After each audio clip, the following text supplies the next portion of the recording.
All right, so let's talk about the general election, shall we? Let's talk about that general election regarding Vice President Biden, well, previous Vice President Biden, right? And current President Donald Trump. Pretty much no matter what poll you look at, um, chances are the poll is going to tell you that Biden has a lead over Trump. Again, it really does not matter what poll you look at. I say that you're going to be hard pressed, quite frankly, to find a poll that like has Donald Trump in the lead. Yeah, in the words of the president, it is what it is, right? But here's the thing that I want to urge. I'm not going to spend a whole bunch of time, talking about, theories and, kind of doing a whole bunch of analysis, but I really need to point something out. For those of you who do not want to see a continuation of the Trump presidency, for those of you who think that we have seen epic failures regarding our country's ability to handle, address, and defeat COVID-19, whether it be on a health level or on an economic level, if you do not want to see Donald Trump as president, I urge you very, very strongly when you hear or see polls that say that Biden is in the lead, do not be complacent. Do not assume that, oh, well, the lead is, so substantial that my vote doesn't matter. Let me tell you why. What we have seen the groundwork for when it comes to President Trump, we have seen starting months ago. I might even say well beyond a year, but as most certainly as we've gotten closer to the election in recent months, what we have seen the groundwork being laid for is a situation where the president is going to contest the results of the election should the margins of victory for Biden be relatively narrow. Okay. And that's even more solidified, but what we saw even more recently, which was the now granting of a Supreme Court, of adding Amy Barrett Comey, whatever, ACB, blah, blah, blah, to the Supreme Court. She very likely, if we end up with a really contested election and things kind of waddle their way to like the Supreme Court, she obviously is going to most likely be in favor of President Trump continuing his presidency. So all of that said, again, I'm not going to like go into these deep, dark theories and talk about, oh, this is this and this is that. No, like point of it is, just do not become complacent. Do not think, and I know that this might seem a little bit kind of weird coming from me because I'm the first to tell you that voting in and of itself is not your only form of political power. And I very well still believe that. Okay. So people who tell you that your only form of political power is voting, they are lying to you and they don't want you to assume more power than you actually have. But I don't want to say that to the detriment of your political power in voting. Okay. So that said, please, again, if you absolutely do not want to see a continuation of a Donald Trump presidency, yes, the polls are up. I'll even say this. I'll go as far as to say this. Look at what happened in 2016. Look at what happened 4 years ago. All right. The polls and stuff were up for Hillary Clinton and she still lost. So I want that to serve as kind of like a motivational factor for you. If you have not yet voted, if you are still kind of on the fence and you're still kind of like, oh, well, it's looking pretty good for Biden, little old me really doesn't matter. Think about what happened in 2016. I want you to keep that in mind because a lot of people were very, very certain that Hillary Clinton was going to be our president, but she was not. Quite frankly, I did not foresee that occurring. Not necessarily because I thought that, I'm not going to even go into that. Anywho, so I don't want you to become complacent. Now, when we look at these polls, Again, not really going into like this deep, dark, super, detailed analysis. I just want to mention that like it's really not hard. Like, you don't need to be a political pundit to understand why the polls look as they do right now. Okay? Um Point blank period, President Trump has failed the American people, and what we are seeing in the polls is a reflection of people's preference, not necessarily, and this is again something that I want to kind of reiterate that I mentioned in a previous segment before, on a different episode. It's This election is not necessarily an election for Biden. This election is going to be, should President Trump not be reelected, it is going to be a referendum against him, more so than it is kind of a support for a Joe Biden presidency. So, again, let that also be a motivational factor for you to say, yo, people are, less likely to vote for, or they're more likely to not vote for Trump than they actually are to vote for uh, Joe Biden. So, keeping that in mind, you know, yeah, again, you might assume, if you look at your kind of personal situation, you look at those around you, don't assume that people are going to look at what is going on in their lives, the fact that they've lost their jobs, the fact that they know people that, who have had COVID, or they've had COVID, or they know people who have unfortunately lost their lives due to COVID. Don't assume that those people are going to get out and vote. Like, it's sad to think that they won't,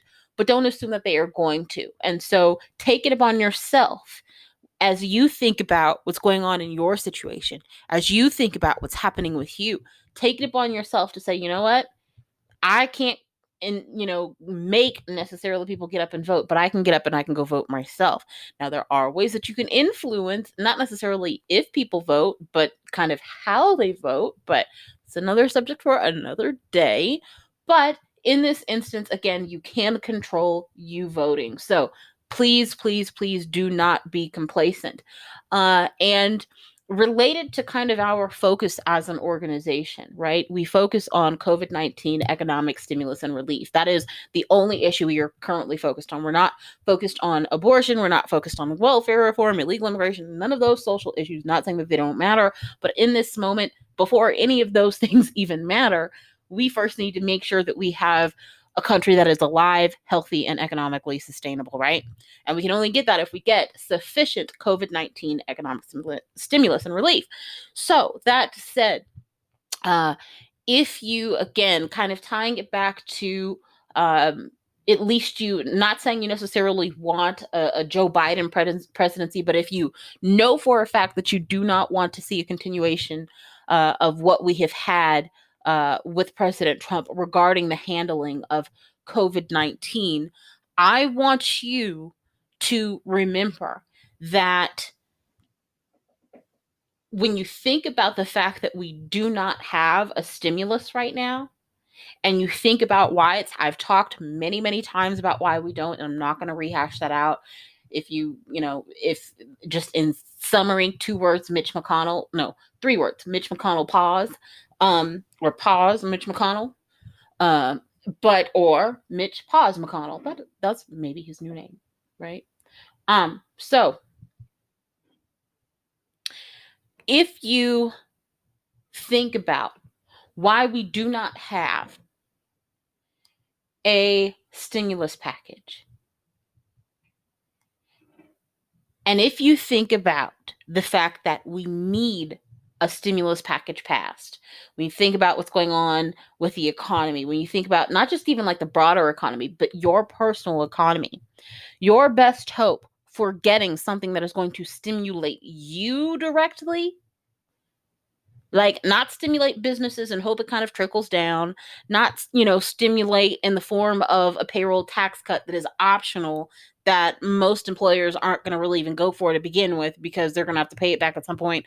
No, the best hope of you actually getting something like in the form of a one-time or potentially recurring check on a monthly basis, or the option of seeing federally extended unemployment benefits, your best option is if we see a Joe Biden presidency along with the Democrats retaining the House, which is not, it's not a far-fetched thing. Pretty much, I think everyone knows that the Democrats are going to retain the House.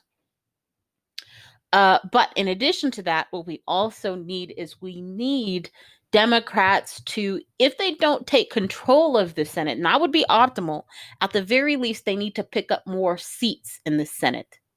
Okay? So, again, if anything, look, I'm not like some prophet who, knows kind of what's going to happen in the future. I don't. But I think what we're more likely to see is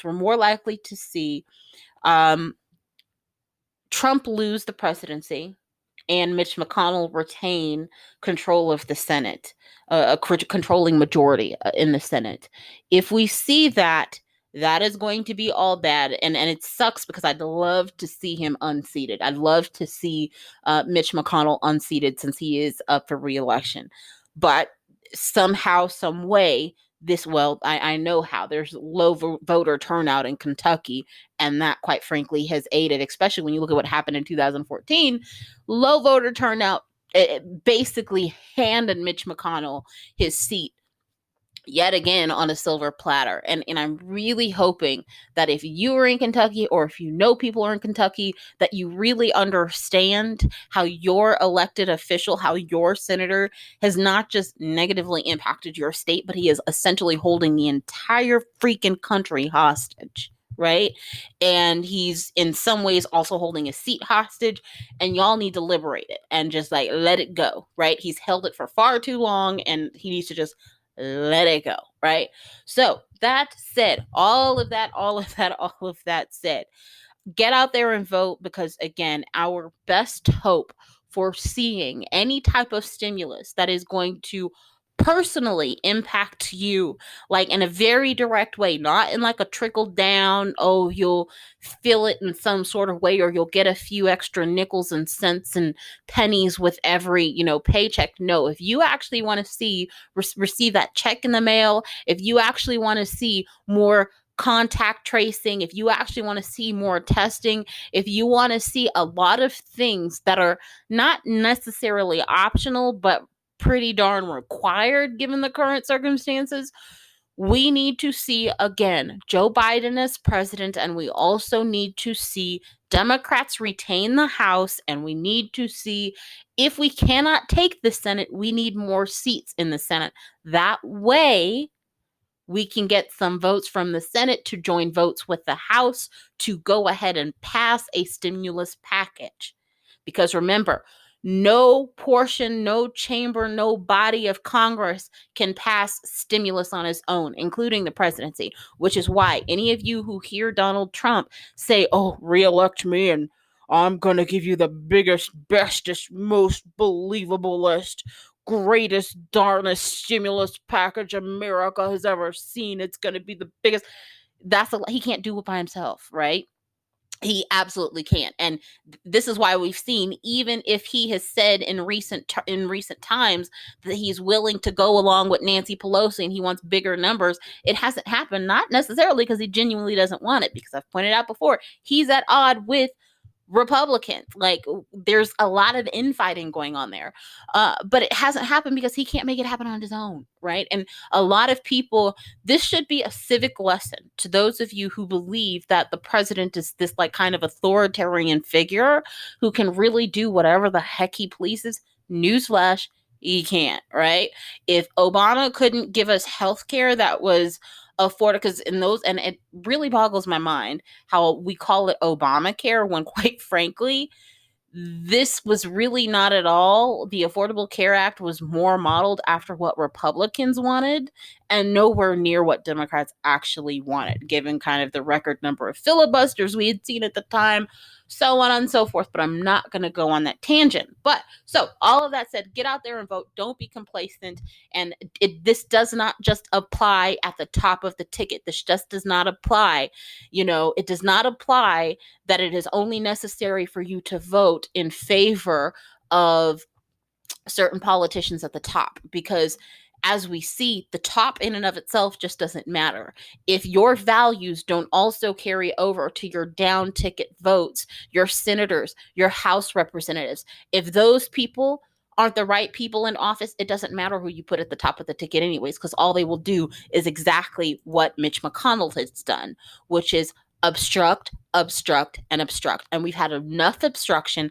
America is tired of it. And I think, no, I'm pretty certain we're going to see a referendum come November 3rd.